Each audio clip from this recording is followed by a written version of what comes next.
I'm Zhou. I'm a second-year PhD student from the University of Melbourne, Australia. Today I'm going to present to you the work accelerating online CP decompositions for higher-order tensors. So this is a joint work with my PhD supervisors, or in America, advisors, Professor James Bailey and Dr. Wu Xuan Wing, and as well as one of my colleagues from my lab, Yun Zhe, and the Professor Ian Davison from the UC Davis. So here's an outline of my talk. So let's just start from the beginning. First of all, to motivate our research problem, I would like to ask you to consider a problem like this. So suppose you got a data set like this, and this is basically a network monitoring data set. You can organize your data based on the source or destination IP address and the port number they're using and the sending or receiving timer, receiving time. So basically for such data sets, you got like some multi-way structures. So in order to understand the better for the data set and to learning more useful information from it, a few questions, a few challenge or questions we have to address. The first one is like, for this type of data sets, you got multi-way structure, which means like the interactions between the different dimensions should be considered. So we need to figure out what's the best representation to model such data sets. And second one is, due to the high complexity of such data sets, we need to find a way to simplify or to summarize your data set before you can actually put a learning algorithm or whatever to this data set. And last but not the least, very important fact for such data set is from time to time, you will always got new data coming, appending to the existing data set, which means the simplification algorithm should be able to dealing with this online situation. So that's actually the research problem we're going to talk about, address. So for addressing this problem, one type of tool you can use is Tensor. So for those of you who are not familiar with Tensor, so basically Tensor is a generalization of matrix and vectors. So if you imagine vector as a one-dimensional array and matrix as a two-dimensional table, so Tensor is basically a three-dimensional or even higher dimensional cube. The benefit with Tensor is like compared with matrix and vector, you can naturally maintain the structure information. So it's quite suitable for representing the data set we're going to tackle with. And so come back to the second question we're going to address, how to simplify such data sets. So for matrix, you got tools like matrix decomposition or PCA stuff. So basically it's decompose your matrix to some loading matrix, and for each of the loading matrix, it represents some sort of mapping between your original dimension to your latent factors, which means the data can be much simpler compared with your original representation.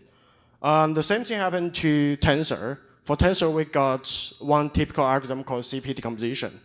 The only difference between the CP decomposition for the matrix decomposition is like you got some extra loading matrix for the extra dimension. So that's the major difference. So basically you can treat it as some sort of like PCA for tensors. And to better show you some, so here we show some results for applying CP decomposition for a traffic dataset. The traffic tensor we're organizing here is a third order tensor as roads times of day and times days. So basically you got a third order tensor, and by applying CP decomposition, you can learn some clear pattern like this. So basically these two patterns are quite simple patterns. So it means like during the daytime you got more traffic go to the city area, and during the evening you got like more traffic go out from the city. So that's just like basic one example to show you the effects of the CP decomposition. So the bottom line is you can use CP decompositions to simplify or summarize your data tensor. And now here comes to our research problem. How can we do this online? Because we're always facing this kind of situation. For example, for the traffic one, we always get new traffic slides from time to time. So it's very costly to do the whole decomposition from the beginning. So we would like to figure out how can we do this incrementally or in an online fashion. More formally speaking, here's a research problem. Suppose giving a historic tensor, and you know its CP decomposition already, and now we got some new data slides coming from time to time. So the aim here is how can we efficiently to update the CP decomposition instead of compute the CP decomposition from the beginning. Some preliminary information. Here's some notation we're using. Most of them are quite standard one, but there's just one specific one I should to highlight here is this symbol here. This is actually the catch-real product in our field. So you don't have to know actually what a catch-real product is, but just keep in mind the catch-real product of two matrices will be a very huge matrix. So basically, let's say if you got m times k and n times k, two matrices, so the catch-real product should be mn times k. So if you got very large dimension, which means the catch-real product will be very large. So that's actually why the typical algorithm will be very slow. And another point is another symbol here, the x with subscript n. This is model unfolding for tensor. So basically it means you project your tensor to a matrix based on certain dimension. So basically it's a way to transform a tensor to a matrix. And a more formal look with CP decomposition. So for here we are decompose a tensor x into three loading matrices, because this is just a third order tensor. So we got three loading matrices, let's call it A, B, and C. And so here we got the mathematical equation stuff. So you don't have to worry too much, but the bottom line is what we are going to do for the CP decomposition is to minimize the gap between your left-hand side, between the left side and the right side. So we want to minimize this gap. And if you want to optimize the objective function over all the loading metrics at the same time, it's going to be very expensive and very hard to do it, because basically the objective is not convex. So in the tensor field, what people usually do is applying a method called alternating least square, the ALS. So the main idea for ALS is instead of optimizing over all the loading metrics, we choose to updating one loading matrix at one time by fixing all the other terms. So that's a basic idea. So here's just the example algorithm. So for here we got a repeat procedure. So we update A at first by fixing C and B, and then do the same thing for B and for C. So you do this recursively until you converge. So that's is the typical ALS algorithm. Now here comes to how to do this online.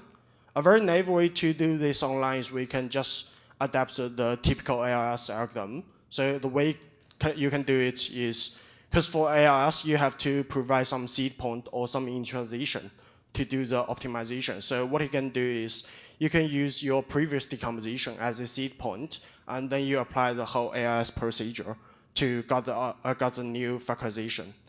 And there are also some other online methods proposed by other researchers. So here, SDT and RST are the basically it's actually the only one we can find in the literature for the online CP decomposition problem. So the main idea of them is to transfer the online CP decomposition problem to an online matrix decomposition problem. But the limitation for the method is they work on third order tensor only. So basically they just work on if you got three-dimensional data. If you got higher dimension data, they don't work. And another method, GridTF, is actually a method for large-scale tensor decomposition. And the main idea for them is they divide your large data tensor into some small grid, and then you can parallelize your decomposition for each of the grids and then perform some combination procedure for this. So to apply this method in the online situation, what we can do is we just got two partitions. One is for your historic data, and another partition is for your new data tensor. But the limitation is here, because we just got only two partitions, which means actually we don't got too much improvement compared with the batch method. And so here comes our approach. What we are doing is basically similar stuff as the ALS algorithm. So we also do this updating one by fixing all other stuff. And we do this like one by one.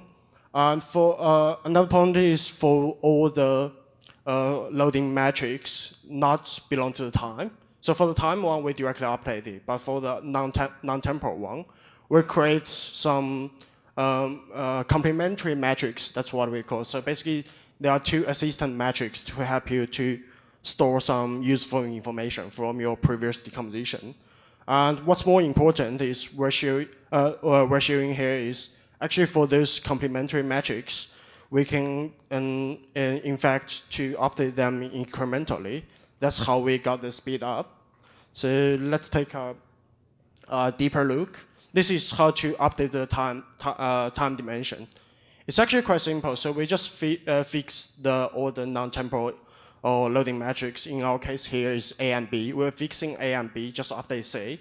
So if you just do the math, you can just find out the solution is just appending some new information on your time metrics. That's it. So that's how to update the time. But it's a little bit complicated to update the non-temporal loading metrics. Let's take A for example. So for here to update A, we fix B and C. And you can see the objective is here to minimize the gap between the mode 1 unfolding and this part of product. And if you take the derivative and set it to 0, you can actually find the update rule for A looks like this. And so far is actually, so for this part, you can actually, if we treat the first part, the mode 1 unfolding times the cultural product of C and B as a matrix P, and the rest part as a matrix Q. So that's actually the two complementary metrics we're creating. So far, it's actually still the offline case. So next, what I'm going to show you is how can we do this incrementally in order to get the speed up. Let's just take the P, for example, because the same thing happened to Q. I'm not sure whether you can see the notation in the figure. Maybe I should zoom it out a little bit. Oops, sorry. Can you see the better? Okay, so here's how the P looks like. So P is basically the product between the mode 1 unfolding of the X and the cultural product of C and B. So if you, so it basically looks like this. And the point here is if you distinguish all the elements in the matrix by say whether it's belonging to the history part or whether it's belonging to the new data part, you can actually find out the structure like this. So for the white part, they all belong to the history. And for the gray part, they all belong to the new data. So which means, and then the times here is actually just a matrix multiplication. So which means if we actually make a record the historical information, then what we need to do to update P is just adding the new information. That's it. So basically you can do something like this. So you use a matrix P to store all the previous information. And whenever you got new slice coming, what you can do is you just adding the information on the previous one. And you do the same thing for Q. And after that, you can estimate A from your P and Q. That's basically how can we got the speed up. And to better convince you, I would like to show you some results. So here's an experiment dataset we're using. So we got different datasets from different domains. And some of them from basically image dataset, and some of them are like human activity. So you basically got a bunch of sensors on the human body, and you record them into a tensor way. And we also got a traffic dataset, which is the largest dataset we're using here. And so the baselines we're using here, five baselines. First one is batch code. So batch code is basically the typical ALS algorithm I introduced before. And another one is batch hot. So this one is the ALS with the hot start. So basically you use the previous decomposition as the initialization to get the new CP decomposition. And SDT, RST, and GradTF are the methods I mentioned before for doing the online case.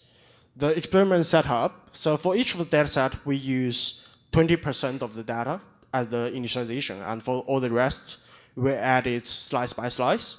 And whenever you're adding some new data, two evaluation metrics we're calculating. One is the effectiveness one. Basically, this is the relative accuracy for your estimation compared to the ground truth. And another one is the efficiency. So basically, it's how much time you take to process this new slice of data. Here's some results for the effectiveness part. So I just visualized the result for two datasets, because if I show them all, this can be quite a mess. So the highlights here is actually for among all the 5 methods, batch methods in terms of decomposition quality, batch methods are always the best one. And so the black one is our method. As you can see from the graph, our method, the quality is actually quite close to the batch. Actually, for most of the data sets, our result is very comparable to the batch methods. But for other online methods like SDT, RST, and GradTF, the intermediate ones, they got quite a huge gap in terms of the quality.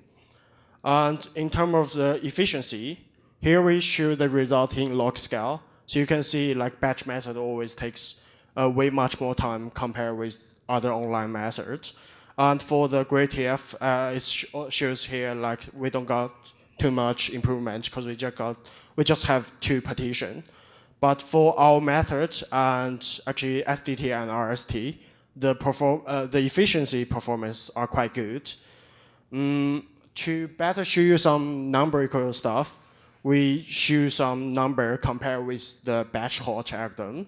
So in terms of the relative fitness, our method is really close to the batch. Basically, on average, we got around like 97%, as close as to the result of batch. But for all other online methods, you can see the huge gap between theirs and our methods. And in terms of the speed up, for our method, we got speed up on average more than 500 times. And the online methods for RST and SDT are also not bad. Actually, the speed up for our method is actually affected by the size of the data. So basically, the larger the size, the more speed up you can get. And here is some analysis based on the initialization, because in our experiment, we noticed that for every method, it's basically affected by the quality of the initialization. So we basically generate one tensor by ourselves, and we generate a bunch of different quality initialization, and we want to see what the final fitness looks like. So basically, every algorithm got affected by the initialization, but compared to other methods, other online methods, typically, our method is more stable compared with them. Now I want to talk about something about scalability. So two factors were analyzed for the scalability part. One is how long is your historic data you have. So for this one, actually, it turns out our method shows constant complexity. Okay. It turns out our method shows constant complexity because what we're doing is just adding new information every time. But for other methods, they basically shows linear growth. So which means our method can be applied if you got like, for example, like potentially unlimited tensor stream. And another factor we're analyzing is actually how large is your new data part. And sadly enough, all methods choose linear goals with respect to this factor. But the key point here is our method goes much slower compared with others. So that's a highlighting point. And so due to the time, I will not conclude. So you can just saw. And the point is here, so for the PDF and code is actually available online, so you can just have a look if you want to play around with it. So thanks. So we have the covariant tensor and the countervariant tensor and the mixture of them. So in your paper, you did not distinguish them, right? We're not really distinguished. So we just assume the tensor is just a data source. So we just treat it as a cube. So you can apply the method just to factorize it to see what happened. Okay, so we can understand the tensor here is just a multiple array, right? Yeah. So basically, it's just a multiple array. So maybe we got some problem with the sparse tensor, but for the dense tensor, you absolutely can just apply our method to try it out. Yeah. So we know for the CP decomposition and the Tucker decomposition, the existence, the result existence and uniqueness is guaranteed. But for your algorithm, is how to guarantee that your algorithm converges to the final result. So to be honest, we haven't really focused on the uniqueness part of the data, but our method is basically a modification of the typical ALS for parafAC decomposition. And for parafAC, you always got the unique solution, right? So I suppose, because in terms of, as you can see from the experiment results, our result is basically quite close to the batch method. So I suppose the results for our method should be okay in terms of uniqueness. Okay, I think we are a little bit running out of the time. Let's thank the speaker again.